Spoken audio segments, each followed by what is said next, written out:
Praise the Lord. आज मैं कुछ आपके सामने बीते दिनों मेरे जीवन में जो घटना घटी, अब परमेश्वर से मेरी जो अगुवाई हुई, जो बातचीत हुई, मैं आपके सामने बताना चाहता हूँ। मैं पिछले दिनों कोविड से इफेक्टेड हुआ और मेरी तबीयत बहुत बिगड़ गई। मैं हॉस्पिटलाइज हुआ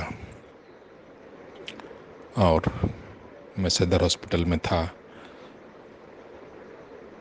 ऑक्सीजन की सप्लाई रात में तो हुई, लेकिन सुबह 10 बजे ऑक्सीजन की सप्लाई बंद हो गई और मेरा ऑक्सीजन लेवल 40 to 45 के बीच में आ गया।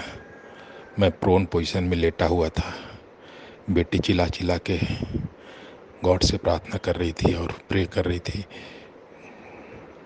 प्रभु गॉड पापा को बचा लीजिए, और मालिश कर रही थी। और उसका एक दोस्त, वो भी अपना सारा ग्लव्स वगैरह खोल कर मेरे पीठ में और मेरे पैर में मालिश कर रहा था।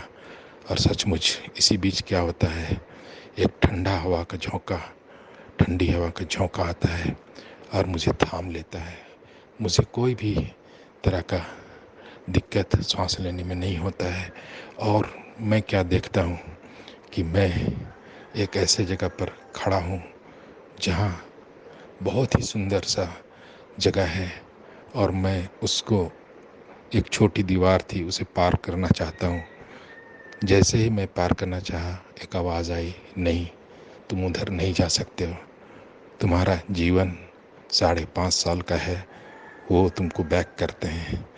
तब मैं, इस बीच जब ये आवाज़ आई, मैं प्रभु से पूछा, प्रभु मैं तो पापी इंसान हूँ, मुझे आप क्यों क्षमा कर दिए? तो वो बोलते हैं, नहीं, तुम 100% पापी नहीं हो, लेकिन कुछ गड़बड़ियाँ तुम्हारे अंदर है, दुष्ट आत्माएं हैं, उसे तुम तुरंत छोड़ो, इसी वक्त छोड़ो। और सचमुच मैं प्रभु के सामने अपने सारे पापों को मान लेता हूँ। जैसे ही मैं ये स्वीकार करता हूँ, प्रभु, ऐसा मन हमको अनुभव हुआ कि कोई बहुत ज़ोर से हमको जकड़ा हुआ था, वो बंधन टूट जाता है। उसके बाद मुझे अजीब सा शांति और आनंद और खुशी होने लगता है, और मैं फिर परमेश्वर से बात करता हूँ। तो और उसके बाद गॉड बोलते हैं कि वो 5.5 साल तुमको फ्री विल, अर्थात जो अभी हम लोग धरती में जी रहे हैं, अपनी मर्जी से जी रहे हैं, बोला वो तुम उसी तरह से जी सकते हो। और लेकिन याद रखना, फिर वो जगह तुमको हम दिखाएं, वो फिर तुमको कभी नहीं मिलेगा। और दूसरी बात बोला कि नहीं, और दूसरी बात तो ये है कि तुम अपने आप को पूर्ण समर्पण कर दिए हो। अब तुम अपने लोगों के बीच में जाके पूरी तरह से खड़े हो और बताओ कि मैं क्या चाहता हूँ। गॉड अभी चाहते हैं कि हम लोग जल्दी से जल्दी अपने पापों को मान ले, पूर्ण समर्पण करें, क्योंकि वो हमसे बात कर रहे हैं और बोल रहे हैं, हमको 99.9 भी नहीं, हमको 100% चाहिए, और 100% लोग अपने से नहीं बन सकते हैं। वो सरेंडर करें मेरे सामने अपने आप को, और वो अपने पापों से प्रायश्चित करें, और हम उनको क्षमा करेंगे और पूर्ण 100% परफेक्ट बनाएंगे, और उनको अनंत जीवन भी देंगे। और नहीं तो 75 और 80 जो प्रार्थना कर रहे हैं, जो 2 बात में रह रहे हैं, उनकी प्रार्थनाओं को मैं नहीं सुन रहा हूँ कि मेरे बेटे बेटी जो हैं वही होंगे जो 100% परफेक्ट होंगे, और मैं पवित्र हूँ, परफेक्ट हूँ, तो मेरे बेटे बेटी भी परफेक्ट होना चाहिए, ऐसा उन्होंने बोला। और सचमुच वो बोल रहे हैं, मेरी ज्योति के संतान हो तुम लोग, अंधकार में कैसे हो, और जहाँ भी तुम रहो वो चमकना चाहिए। और हमको बहुत तकलीफ़ है कि लोग अंधकार में खो रहे हैं और समय बहुत कम है। और इसी बीच वो क्या बोलते हैं कि ये जो समय तुमको बोले ना, हम इसी बीच मैं आ जाऊंगा। और तब इसी बीच में मैं उससे आगे बात करता हूँ, प्रभु मेरा बेटा ऋषभ कहाँ है? तो बोला, तुम्हारा बेटा ऋषभ वो पहला उठा था, और पृथ्वी में जो भी पशु पक्षी, मनुष्य के संतान, पहला उठा वो मेरा है। और ऋषभ मेरा बेटा है, वो मेरे पास सुरक्षित है। इतना आनंद लगा मुझे, इतना आनंद लगा कि सचमुच इतना बड़ा बात परमेश्वर के सामने मेरे सामने प्रकट किया।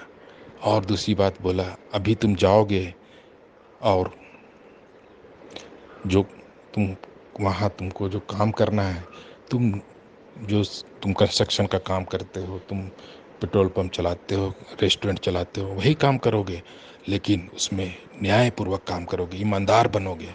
और तुम में ज्योति चमकनी चाहिए, तुमको देख के लोग मुझ पर विश्वास करें। और सचमुच बोला, समय कम है, अपने लोगों को बताओ कि हम क्या चाहते हैं। लंबी लंबी प्रार्थनाएं और लंबी लंबी बातें करने से कोई फ़ायदा नहीं है। जब तक अपने आप को समर्पण नहीं करेंगे, मैं उनकी प्रार्थनाओं को नहीं सुनूंगा। और सचमुच में, और सिंपल सा और बहुत सरल शब्दों में उन्होंने कहा कि जो समर्पण करेगा, जो 100% अपने आप को देगा, जो और जो अपने आप को, इसलिए हम लोग को जल्द से जल्दी अपने आप को समर्पण करना है और पूर्ण समर्पण करना है, इसमें अविश्वास नहीं करना है, क्योंकि समय बहुत कम है। और सचमुच में अभी वो मुझे भेजे हैं, और उस दिन के बाद से मुझे इतनी शांति और आनंद का अनुभव है कि मैं बता नहीं सकता। क्योंकि मुझे एक बंधन का टूटना और अपने आप को एकदम हल्का महसूस हम कर रहे हैं। और बोला कि तुम अन्य अन्य लोगों से उन बात मत करना, क्योंकि नहीं तो विचारों के द्वारा ही वो तुमको गड़बड़ा देंगे। इसलिए तुम अपने लोगों से और विश्वासियों से ही बात करना और अपना काम से काम रखना। और फिर ईमानदारी की बात इतनी बार बोला कि ईमानदार रहना। तुम ज्योति के संतान हो, चमकना चाहिए, सामने से भी चमकना चाहिए, पीछे से भी चमकना चाहिए, और तुम पर कोई उंगली ना उठा पाए, तुम ईमानदार बनना। और इस तरह से मुझे ये अगुवाई हुई है। और सचमुच में जिस दिन से मुझे ये सोचिए कि मैं मेरा 1.5 घंटा परमेश्वर के द्वारा से ये बातचीत हुई, और मैं उसके बाद ऑक्सीजन मुझे मिला और हम फिर सरवाइव किए। और उसके बाद मुझे रिम्स में एडमिट किया गया, और रिम्स के बाद मैं अभी सकुशल घर आ गया हूँ। सचमुच ये अद्भुत काम परमेश्वर की महिमा के लिए हुआ है। और वो बोले हमको, तुम जाना और लोगों को ये बताना, और जल्दी से जल्दी लोग सरेंडर करें, समय कम है। और ये भी बोले कि क्या तुम समझते हो कि बीमारी ख़त्म होगी? नहीं, ये बीमारी और बढ़ेगी। और इसी बीच मेरा आना हो जाएगा, अपने लोगों को हम बादलों में उठा लेंगे। सचमुच परमेश्वर को धन्यवाद हो कि वो इतनी बड़ी दर्शन मुझे दिया है, और स्पष्ट दिया है कि जाके अपने लोगों को बताओ कि क्या करना है। सभी जानते हैं हमें क्या करना है, लेकिन हम लोग इस बात पर ध्यान नहीं देते हैं कि हमें पूर्ण समर्पण करना है। और सचमुच प्रभु चाहता है हम 100% परफेक्ट हों, अनंत जीवन ले लें। 100% परफेक्ट नहीं होंगे, अनंत जीवन नहीं मिलेगा। और दूसरी बात है कि वो बोलते हैं कि जब वहाँ पर हम इस बात को बार बार बोल रहे हैं कि जहाँ हजारों हजारों वर्ष तक ह- हमारे साथ हमारे लोग रहेंगे, इस बात पर लोग यकीन नहीं कर रहे हैं। और ये 5-10 साल के लिए जद्दोजहद यहाँ कर रहे हैं, इसका हमें बहुत दुख है। और उसको भी बचा नहीं पाएंगे। और सचमुच इतनी बड़ी बात परमेश्वर ने मुझे अगुवाई किया है।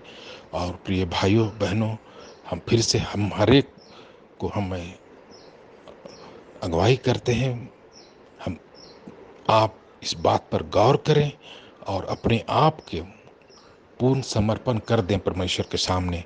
अपने पापों को मान लें, क्योंकि हर कोई इस धरती पर पापी है, हर का अलग अलग पाप है।